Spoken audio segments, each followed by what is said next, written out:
Welcome to footballgameplan.com, where football makes sense. I'm Memory Hunt, the czar of the playbook, bringing you a 2012 conference preview. We're going to look at the ACC. So let's start with the recruiting trail to see how well these teams recruited this past offseason.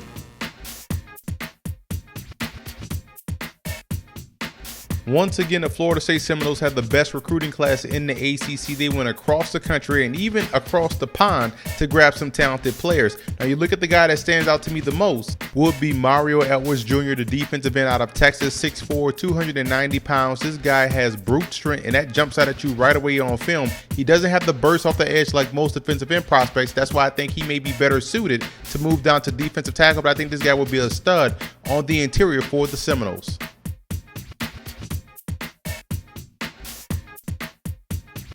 Defensive back Travis Blanks will probably see some time early in that Clemson secondary as a nickelback, and he brings great anticipation and also tackling skills to the secondary. I think he's going to have a bright future for Clemson, especially since you're playing right away. That means he has a lot of talent, and they can use him in that defensive secondary. There's been a lot of buzz surrounding true freshman running back Duke Johnson. This guy's going to see a lot of time very early for the Hurricanes, and he's going to be a breakout star in the ACC, in my opinion. This guy has tremendous talent, vision, and has the game-breaking ability that they need in the backfield. The Hokies love big wide receivers, and Joel Caleb, 6'3", 205 pounds, provide tremendous speed at the position. And I'm interested to see how well he's going to do as a freshman if he gets on the field. If so, this guy is going to be a special player for the Hokies. I'm impressed by linebacker Keelan Rayner for Duke, 6'3", 245 pounds. This guy is actually going to start for the Blue Devils, and they're going to be very impressed with what he brings to the table, a thumper, and also has solid coverage skills. We always talk about see ball, hit ball, and Kawante Moore, linebacker for Virginia, 6'2", 245 pounds, completely exemplifies that. This guy can sniff and diagnose and also attack downhill. That's what you want out of a linebacker. I think he's going to have a fine career for the Cavaliers. You talk about freshmen of influence. Stephon Diggs, the wide receiver, 6'1", 190 pounds, will get on the field very early for Maryland. Probably is going to start and help bolster that passing game. If they can get him going early on, if he can get up to speed of the college game, this is going to be a special talent out there in College Park. Quinshad Davis is a 6'4", 195-pound wide receiver. He has that lanky size, so he can add some weight. If he bulks up to about 215 by the time he's a sophomore or junior, this will be a tremendous player for the Tar Heels. Justin Thomas is a tremendous athlete, 5'11", 185. He's going to play the option quarterback, and one thing I like about him, he has the ability to pass the football, and that's vital when you run that option tackle, when you run those play-action passes. You got to be able to hit those targets downfield.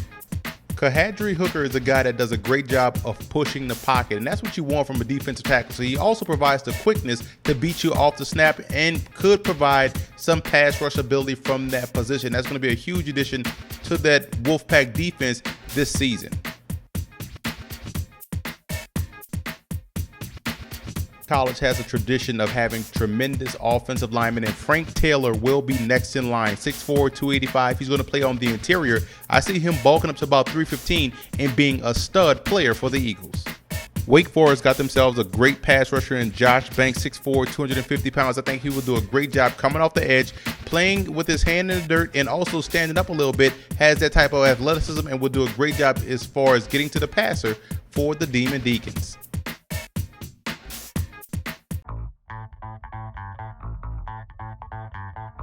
I think Florida State has the best quarterback combo in the ACC. You look at E.J. Manuel, I think it's all going to come together for him this year. And they also have a very good backup in Clint Trickett. This guy was pressed into action when E.J. Manuel was injured last year against Oklahoma. He did a great job, showed some moxie. Now, if he has gained weight, then all is good, because this guy was critically thin last year. But I think he added some weight in the offseason. So I like the two quarterbacks they have down there in Tallahassee. I think the Cavaliers have the best trio of backs in the ACC. You look at guys like Perry Jones, Kevin Parks. Those guys can make you miss in the phone booth. And also look at big Clifton Richardson, 6 feet, 215 pounds. So those trio of backs can do damage to any defense. And I think that's why you have to like Virginia's chances coming into this season, because they can run the football on practically anybody.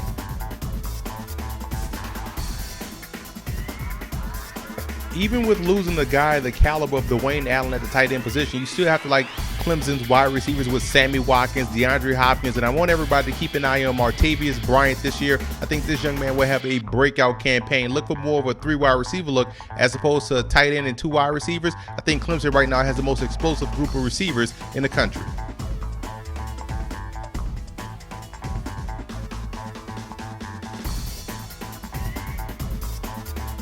Size and leadership is the name of the game for the North Carolina Tar Heels, and they boast one of the bigger offensive lines in the ACC. 4 of the 5 starters average over 300 pounds, and they have the leadership, and that's important. 2 seniors, a junior, and a sophomore. They got a lot of experience last year at the center position, so I think this line will help bolster that offense completely and keep Bryn Renner running around, having success throwing the football downfield. Not only does Florida State have the best defensive line in the ACC, they may have the best defensive line in the country. A lot of talent and depth. The starters, Brandon Jenkins, Bajon Warner, and also Everett Dawkins do a great job of pushing the pocket. But Tim Jernigan, a defensive tackle, the sophomore, he is going to be a star down there in Tallahassee, and they have tremendous depth behind these guys.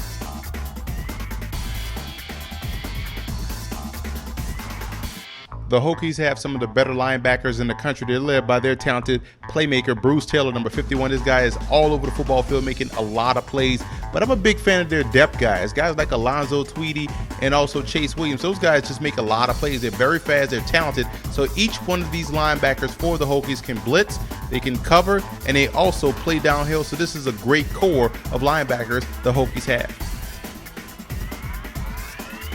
David Amerson gets all the pub, and rightfully so. This guy is a tremendous player, a future first-round pick. But the rest of these guys in the secondary for North Carolina State are some ball hawks. You look at guys like C.J. Wilson, the other corner, Brandon Bishop, and Earl Wolf, the safeties. Collectively, this is the best group of cornerbacks and safeties I've seen in the ACC this year, so they're going to have a phenomenal season in 2012.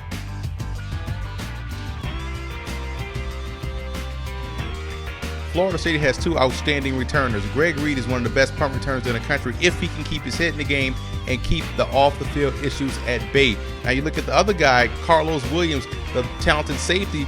He can make plays in the return game as well. Showed a lot of speed last year. You see right here against Miami. So both guys can definitely bring it to the house.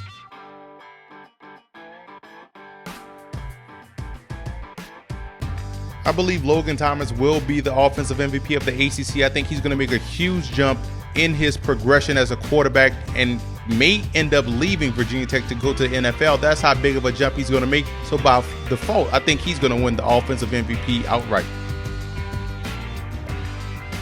I'm going with a bit of a surprise here. I think Kenny Tate comes back healthy and owns the linebacker position for Maryland. I think he's going to win the defensive MVP. This guy just oozes talent. 6'4", 220 pounds, speed like a safety, ball skills like a safety, but plays linebacker and hits like a linebacker. All that combined with his health, I think he's going to have a phenomenal campaign in 2012. Staying out there in College Park, I think Wes Brown will be the freshman of the year. I think he's going to get a lot of playing time in that Terrapins backfield. He has the breakaway speed that you want out the position. He also has the elusiveness. And what I like most is the fact that he came out of a high school that ran from traditional sets, and that helps out with your vision. You're not just hitting a lane and going. Coming out of a traditional I formation pro style of attack will help him make the transition easier in college. So I think that's why he's going to have an outstanding freshman season. The best pro prospect is clearly David Amerson. You have to look at 13 interceptions and have to say, wow, this guy is always around the football. That's like having a receiver back there in the secondary. When you get a guy that can take away the football like this from the cornerback position, it limits what an offense can do on the opposite side, and also gets the ball back for your own offense and you gaining possessions. That's the big key. You need a guy like this in your secondary. Don't move from the safety, keep him at corner, and you have a star at the next level.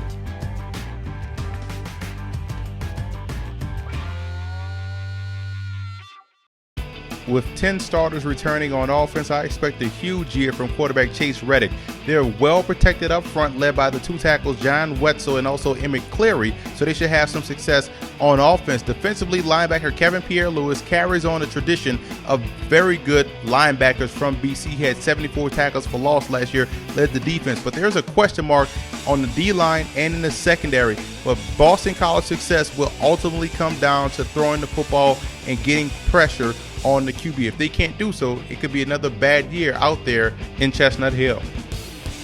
Offensively, they're young and there's a lot of potential, and that's the biggest question. You can't count on potential. Quarterback C.J. Brown can cause plenty of problems with his legs. Passing consistency is the key. He has to be able to throw the football to open up everything else. Now, they do have a talented receiver coming in Stephon Diggs. Already have a very good tight end in Matt Furstenberg on the roster. The O-line has big question marks. Defensively, I'm a big fan of defensive end Joe Villano, 5 technique, all ACC, and defensive end Keith Bowers, freshman ACC, and Kenny Tate returns. They need all hands on deck defensively in order to turn this Maryland team from where they are now into a consistent winner. I'm a big fan of Tanner Price, and his presence alone gives these guys a chance offensively. Yes, they lose Chris Givens, but Michael Campanaro is a very good receiver in his own right. The offensive line poses the biggest problem for them this season, and that could cripple the running game. Defensively, that's the real reason why I like them over BC and Maryland. They'll be solid again this year, but 11 sacks won't cut it. They got to get to the quarterback. I love nose guard Nakia Whitlock, all ACC performer. Also, Kenny Okoro in the secondary, and sophomore sensation Merrill Noah, who's a freshman All-American, will have another solid season. Special teams is also promising this season for Wake Forest. The Wolfpack could end up being a surprise team in the Atlantic this year. Quarterback Mike Glennon has a bright NFL future, in my opinion. Arguably, they have one of the best offensive lines in the conference, which leads to a consistent and solid running game. The receiving core is the biggest question mark this year due to the lack of experience, not talent. Keep an eye on tight end Mario Carter. I think he's going to have an outstanding year. Defensively, they're on with the best secondary in the conference. We talked about that earlier. The biggest question mark I have is the linebacking core. They have a huge hole at that position. They have to find a way to get that done. Otherwise, that could derail what could be a promising season out there in Raleigh, North Carolina. Offensively, Clemson is the best in the ACC. They could put points up on anybody. Taj Boyd should only improve in his second full year of starting. You might see 2 Heisman Trophy candidates on this roster with him, and also Watkins. A healthy Andre Ellington is equal to 1,300 yards easily. The interior of the offensive line is the question mark I have about this offense, because how important that is to the ground game. And defensively, the interior is another question mark. I think they will be fine at linebacker, though, with 2 former all-star recruits in Stephon Anthony and also Tony Stewart. In the secondary, I love the versatility of Xavier Brewer, but the word is that true freshman, we talked about him earlier, Travis Blanks, will see significant time out there in the secondary this season. A healthy E.J. Manuel can take this team very far. He just needs to play and not think. He's out there being overcoached and thinking way too much on the field. Also, Chris Thompson, if he can stay healthy, that's going to help out the running game as well. Big targets out wide with Rodney Smith, and I'm a big fan of tight end Nick O'Leary. Both guys can help out the passing game. Very young offensive line, 5 sophomores starting. Can they gel enough to keep Manuel upright? That's the biggest question. Defensively, they're impressive at every level. Brandon Jenkins on the defensive line, Tim Jernigan, Bajon Warner, we talked about those guys earlier. Interested to see how well Nick Moody does at linebacker, and I'm big fans of the safeties, Joyner, Brooks, Williams, and also Bright. Duke is a lot better than what their record would indicate. The running game is a big question mark, but I think that may be a byproduct of the passing concentration. So I expect Renfrey, the quarterback, and Vernon to have some monster numbers this year. The offensive line, in my opinion, is the best position on this offense. Guard Dave Harding is a monster up front. Defensively, I need to see vast improvement from a defensive line that's allergic to the pass rush. But defensive tackle Sidney Sarmiento will be a dominant presence up front. Be on the lookout for freshman linebacker Keelan Rayner to make an impact. This guy's going to start. We talked about that earlier. Veteran group of defensive backs should benefit from the 4-2-5. Get these guys on the field. Size back there causes problems for opposing offenses, and Ross Cockrell is an outstanding corner. Quarterback is still the biggest concern I have for the Hurricanes. I look at 2 guys, Stephen Morris and Ryan Williams. They have to play some big-time ball this year. The backfield, I love the potential they have with Mike James and true freshman Duke Johnson. They're young at the receiver position. They have a big offensive line, so that should help open up running lanes and also pass protect. Defensively, they will be in every ballgame because Miami's defense has a lot of speed and a lot of athleticism, even with the loss of Ray Armstrong and Sean Spence. Keep an eye on linebacker Denzel Perriman. I think he's a stud, and he's going to have a breakout season this year for the Hurricanes. As always, the offense will keep the Yellow Jackets in every ball game. It's just tough to defend that option. I just don't see the playmakers out there on the edge at receiver like we normally see from Georgia Tech. But in the backfield, Oren Smith and also David Sims should have a field day running the football this year. Defensively, linebacker Jeremiah Atatachu is a tremendous playmaker. The secondary is the best unit on his defense. Guys like Rod Sweeting and Lewis Young and Isaiah Johnson, all guys are very good defenders and have tremendous ball skills. So I think defensively they're going to be a lot better this season. And with a couple of breaks, this team can cause some ruckus in that ACC. Hats off to Mike London for doing a sound job in this second season. We talked about the running game, so I'm a big fan of that. The question lies with the quarterback. Can Michael Rules make the development that's needed to be successful? They have a veteran offensive line group, young core wide receivers, and they have to grow up quickly. Defensively, the adjustment to the 4-3 has been a steady one, but I like where they are now. But yes, they lose Minifield in the secondary, but cornerback Demetrius Nicholson, a sophomore, is on the verge of stardom. The schedule is tough down the stretch, but early momentum can carry this team late, and I think they go back to a bowl game this season. There's a lot to like about UNC this season. Brent Renner, outstanding quarterback. Giovanni Bernard, very good running back. And they have a big veteran-laden offensive line. And most importantly, 0 off-the-field issues. That's huge for the Tar Heels so far. And the question marks, I think, defensively are in the secondary that could be detriment to their success. They move into a 4-2-5 defense, and that helps the linebackers because they're thin there as well. But it still puts a lot of pressure on the secondary to produce, and that's where they have the biggest question mark. But I think this team can overcome that and finish second in the ACC.